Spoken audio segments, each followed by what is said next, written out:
সঁচা সঁচিকে শাসনৰ পৰিৱৰ্তন হৈ পেলাই নতুন নেতৃত্বৰ হাতত শাসন আহে এই বিটিআৰ অঞ্চলৰ ৩২ লাখ মানুহক লৈ পেলাই আগবাঢ়ি যোৱাটো ইমান ডাঙৰ কথা নহয় আমি শান্তি স্থাপন কৰিলো আৰু এতিয়া আমাৰ দ্বিতীয় যুদ্ধটো হ'ব দুৰ্নীতি আৰু ভ্ৰষ্টাচাৰী যিবিলাক ৰাজনৈতিক নেতা আছে এইটো ইয়াৰ পৰা আউট কৰিব লাগিব কাৰণ এই দেশতে জৱাহৰলাল নেহৰুৱে কৈ গৈছে এটা ৱেলফেয়াৰ ষ্টেট আমি বনাব লাগে য'ত সকলোৱে ভাল শাসনৰ আশা পাব পাৰে কিন্তু আমাৰ নেতাবিলাকে ৰাইজৰ কথা চিন্তা নকৰে আজি বৰ্তমানৰ প্ৰধানমন্ত্ৰীয়ে কৈছে যে সবকে সাথ সবকে বিকাশ কোনবা বিৰোধী দলৰ মানুহবিলাকে এইটো অলপ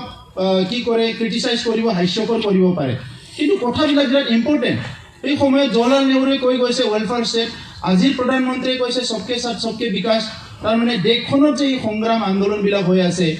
এজনে আনজনৰ লগত যে বিশ্বাস নাই বিকাশ হোৱা নাই সবকে আকোৱালি ল'ব পৰা নাই সেইকাৰণে তেখেতে আৰু ইয়াত এটা সংযোজন কৰিছে সবকে বিশ্বাস আৰু সবকে লয় কোনে কোনটো দলত আছে সেইটো ডাঙৰ কথা নহয় মূল্যৱান কথাবিলাক যোনে কৈছে আদৰ্শ যোনে দেখাইছে সেইটো লৈ পেলাই আমি